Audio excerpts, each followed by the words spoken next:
दोस्तों, भूमध्य सागर की लहरों पर आज जो हलचल मची है, उसने पूरी दुनिया की राजनीति को झकझोर कर रख दिया है। कभी यह इलाका सिर्फ पश्चिमी देशों की ताकत का प्रतीक माना जाता था, लेकिन अब हालात ऐसे बन गए हैं कि भारत की मौजूदगी ने वहां के पूरे समीकरण ही उलट दिए हैं। जहां तुर्की खुद को इस समुद्र का मालिक समझता था, वहीं अब उसके जहाज तूफानी लहरों में फंसे नजर आ रहे हैं।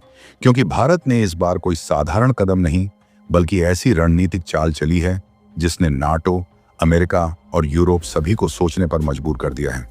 आज पूरे देश में एक ही चर्चा है कि भारत आखिर क्या करने जा रहा है। जानते हैं इस वीडियो में, लेकिन वीडियो में आगे बढ़ने से पहले वीडियो को लाइक और चैनल को सब्सक्राइब जरूर कर लीजिए। दोस्तों, तुर्की जो कल तक भारत को आंख दिखाने की कोशिश कर रहा था, अब वही भारत की हर चाल का मतलब समझने में परेशान है। यह कोई सामान्य नौसैनिक अभ्यास नहीं, बल्कि भारत की शक्ति, बुद्धिमत्ता और रणनीतिक सोच का प्रदर्शन है। अब भारत सिर्फ हिंद महासागर का रखवाला नहीं रहा, बल्कि उसने भूमध्य सागर में भी अपनी मौजूदगी से यह दिखा दिया है कि नई विश्व व्यवस्था में उसकी भूमिका कितनी मजबूत हो चुकी है। हालात इतने तेजी से बदले हैं कि नाटो को भी अपने पुराने रवैये पर पुनर्विचार करना पड़ गया है। जो नाटो कल तक कहता था कि भारत हमारी प्राथमिकता नहीं, अब वही नाटो भारत की हर गतिविधि पर नजर गड़ाए बैठा है। खेल अब सिर्फ समुद्री रास्तों का नहीं, बल्कि पूरी भू राजनीति का हो गया है। तुर्की, जिसने भारत को रोकने की योजना बनाई थी, अब खुद अंतर्राष्ट्रीय दबाव में घिर चुका है।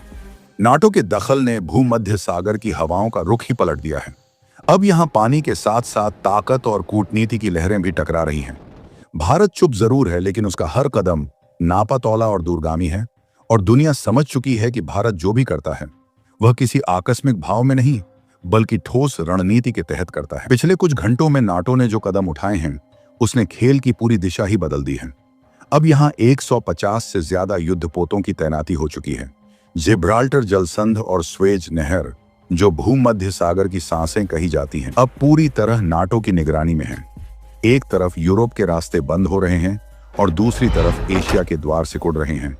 अब समुद्र की लहरों के बीच सिर्फ जहाज नहीं चल रहे, बल्कि सत्ता, रणनीति और तकनीक का मुकाबला चल रहा है। नाटो ने अपने सबसे उन्नत युद्धपोत और हथियार तैनात किए हैं, और अब पूरी दुनिया यह देखने में लगी है कि भारत इस घेराबंदी से कैसे निपटेगा। क्या भारत इसे तोड़ पाएगा, या फिर यह टकराव आने वाले वर्षों की रणनीतिक तस्वीर तय करेगा? यह सवाल अब हर राजधानी के दिमाग में घूम रहा है, क्योंकि भारत का हर कदम अब रहस्य बन चुका है। नाटो की इस गतिविधि के पीछे सिर्फ सुरक्षा नहीं, बल्कि ताकत के नए समीकरण बन रहे हैं। जो रास्ते कल तक सभी के लिए खुले थे, अब वहां भी प्रवेश के नियम तय किए जा रहे हैं। भारत इस स्थिति को सिर्फ सैन्य नजरिए से नहीं, बल्कि आर्थिक और भू राजनीतिक दृष्टि से भी देख रहा है। क्योंकि अगर कोई देश भूमध्य सागर को अपने नियंत्रण में ले लेता है, तो इसका मतलब होगा दुनिया के सबसे महत्वपूर्ण समुद्री व्यापार मार्गों पर कब्जा। और वही चीज भारत को स्वीकार नहीं है। भारत का साफ मानना है कि यह समुद्र किसी एक देश की जागीर नहीं, बल्कि सबका साझा मार्ग है। इसीलिए जब नाटो ने अपनी फ्लोट को इस क्षेत्र में फैलाना शुरू किया, भारत ने उसी वक्त अपने 4 युद्धपोत वहां भेजकर यह संकेत दे दिया कि वह पीछे हटने वाला नहीं है। लेकिन कहानी यहीं खत्म नहीं होती। तुर्की, जो नाटो का सदस्य है, उसने सोचा था कि गठबंधन उसके साथ खड़ा होगा, लेकिन नाटो ने जब दिशा बदली, तुर्की खुद भ्रम में पड़ गया। अब तुर्की अकेला पड़ता दिख रहा है, और भारत ने इस मौके को बखूबी भांप लिया है। अब नाटो की नजरें तुर्की पर भी हैं, और यह वही स्थिति है जो कुछ समय पहले भारत के लिए बनाई जा रही थी। हालात तेजी से बदल रहे हैं। America, Britain, France, Germany, Italy सब अपने अपने हित साधने की कोशिश में हैं। लेकिन अब केंद्र में भारत है, क्योंकि भारत की नौसेना ने अपनी स्थिति इतनी मजबूत कर ली है कि अब कोई भी उसे अनदेखा नहीं कर सकता। नाटो की चालों के बीच भारत ने न केवल अपने युद्धपोतों को तैयार किया है, बल्कि साइबर रणनीति के जरिए भी अपनी पकड़ मजबूत कर ली है। डिजिटल वॉरफेयर और डेटा ब्लॉकिंग के जरिए भारत ने दुश्मनों की कई योजनाओं को शुरू होने से पहले ही रोक दिया। अब सवाल यह है कि क्या तुर्की अपनी गलतियों से सबक ले पाएगा, या इतिहास में अपनी सबसे बड़ी हार दर्ज कराएगा? नाटो की मौजूदगी अब तुर्की के लिए मदद नहीं, बल्कि उलझन बन गई है। वहीं भारत की रणनीति ने पूरी स्थिति को पलट कर रख दिया है। भारत का यह कदम किसी फिल्मी स्क्रिप्ट जैसा लग सकता है, लेकिन यह असलियत है। दुनिया के सबसे ताकतवर गठबंधन की नाक के नीचे भारत ने अपने हितों की रक्षा की है। इस वक्त भूमध्य सागर किसी थ्रिलर से कम नहीं लग रहा, क्योंकि हर देश अपनी चाल चल रहा है और कोई भी नहीं चाहता कि उसका दाम कमजोर पड़े। तुर्की को भरोसा था कि अमेरिका उसके साथ रहेगा, लेकिन अब अमेरिका की दिशा भी बदल चुकी है। नाटो के अंदर भी मतभेद सामने आ रहे हैं। कुछ सदस्य देश भारत के पक्ष में हैं, क्योंकि वे जानते हैं कि भारत के बिना एशिया का कोई संतुलन संभव नहीं। दूसरी तरफ रूस और इजराइल जैसे देश खुलकर भारत के समर्थन में आ चुके हैं। अब यह टकराव सिर्फ समुद्री नहीं बल्कि वैश्विक बन गया है।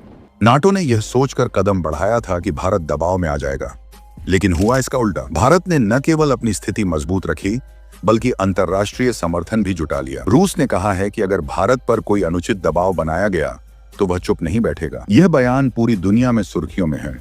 साथ ही इजराइल ने भी भारत के साथ खड़े होने का ऐलान कर दिया है। अब हालात ऐसे हैं कि भारत अकेला नहीं है, बल्कि उसके साथ कई वैश्विक शक्तियां हैं जो मानती हैं कि समुद्री रास्ते सबके लिए खुले रहने चाहिए।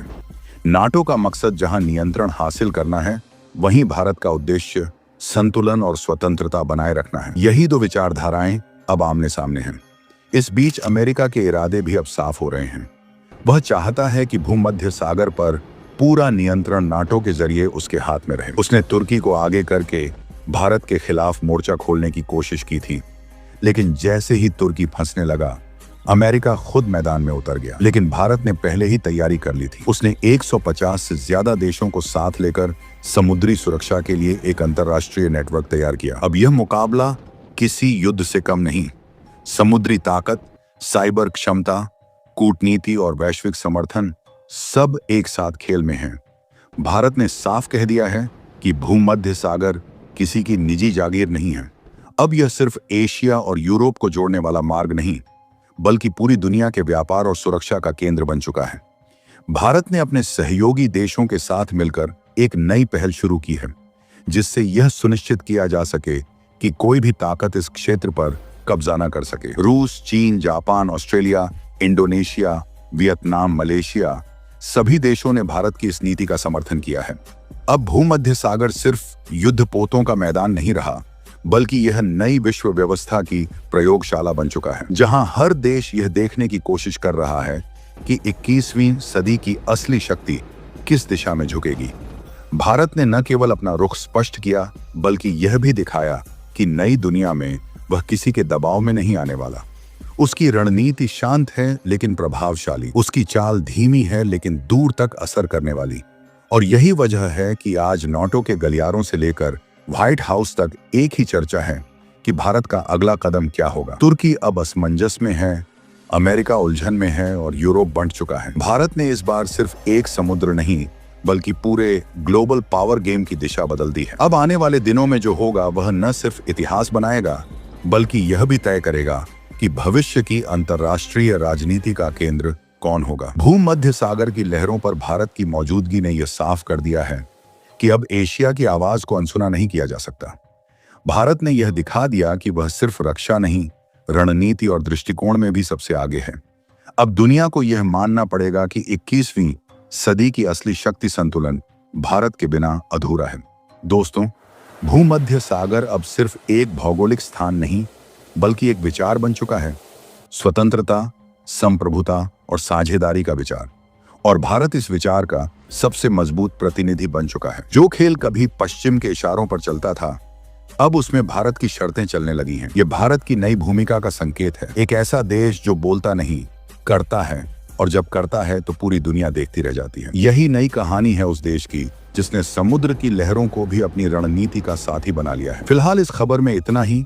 बाकी अब इस पूरे घटनाक्रम पर आपकी क्या राय है? अपनी राय कमेंट में जरूर बताएं। और अगर वीडियो पसंद आई हो तो वीडियो को लाइक और चैनल को सब्सक्राइब जरूर कर लीजिए।